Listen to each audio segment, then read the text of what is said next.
more than Suresh. All the very best. Time allowed is 5 to 7 minutes.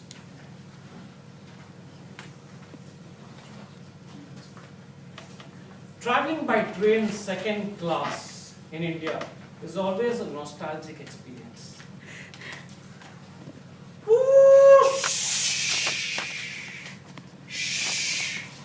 The train halts at the village station. The family of four with the 26 luggages of different size board the train with perfection. The train leaves the station. And what am I left with? The coconut trees bow their heads to welcome us. The dewness is still fresh on the plants. The fragrance of the mud can be felt. And the chirping of the birds was like music to the ears. Friends, I am in Kerala, quoted as a God's own country, a state in India, a divine state in India. We all go out of the station and we see an white ambassador come to receive us. A 5-seater, but looks like a mini truck. Fellow Toastmasters and guests. 1974. From my childhood diaries, my trip to my native place to meet my grandfather. The ambassador is driving towards the destination. I look here, I look there. Everywhere it's green. Fields, plantations and mountains. And we are going towards our village home. We are reaching our village home and I can see my grandfather there. My grandfather with his spotless shirt, with a pen tucked in, with his white lungi, with a stick on his hand and a wristwatch turned upside down and eagerly waiting for his grandson to arrive. We come there, I get down from the car and I go and hug my grandparents, my strong moral grandparents. Moral because they taught me values of life. Strong because I could hide behind them and my parents never had the courage to scold me for whatever mischief I do. My grandfather, the landlord of that village, the first day was always a site visit.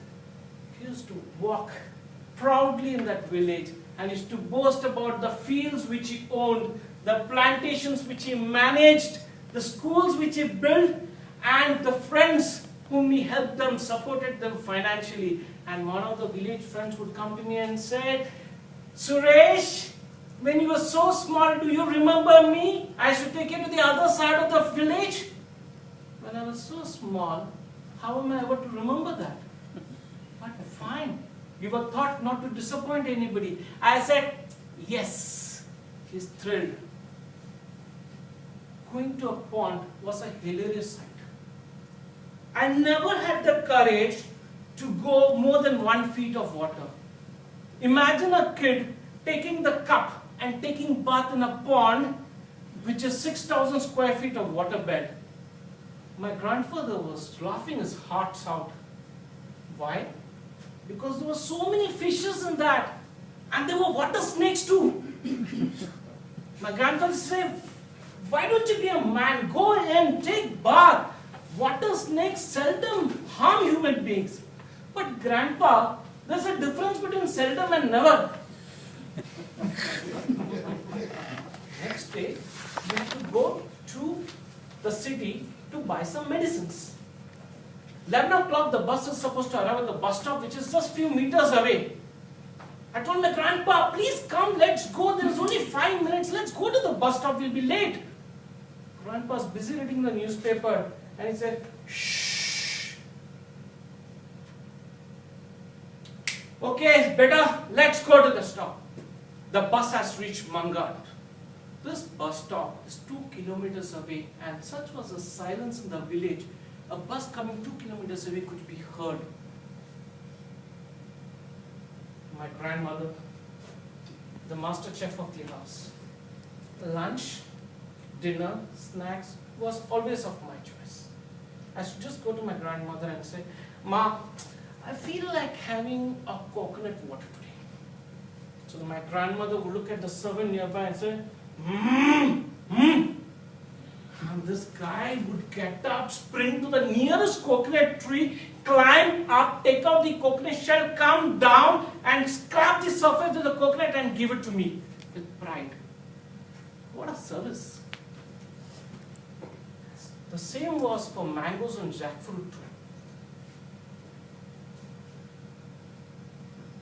The 21 days of vacation had to come to an end. Reopening of the schools never mattered me. What mattered me was the loneliness which will go inside, loneliness inside my grandparents' heart when I depart. Eat well, don't watch television, listen to elders, do your homework on time, write letters, etc., etc. were always the phrases which was mentioned to me whenever I used to depart. I sat in the car, and when the car moved out, I just looked back. I could see my grandfather with his spotless shirt, with his white lungi, with a stick in his hand, with his wristwatch upside down, and just looking at me.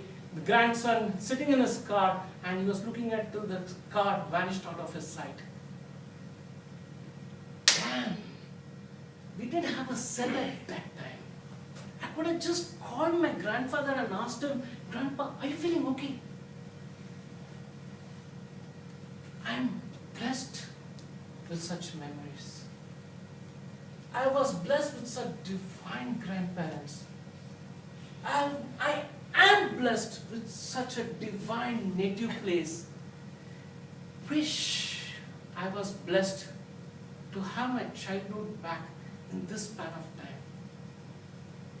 God, can you give me my childhood back?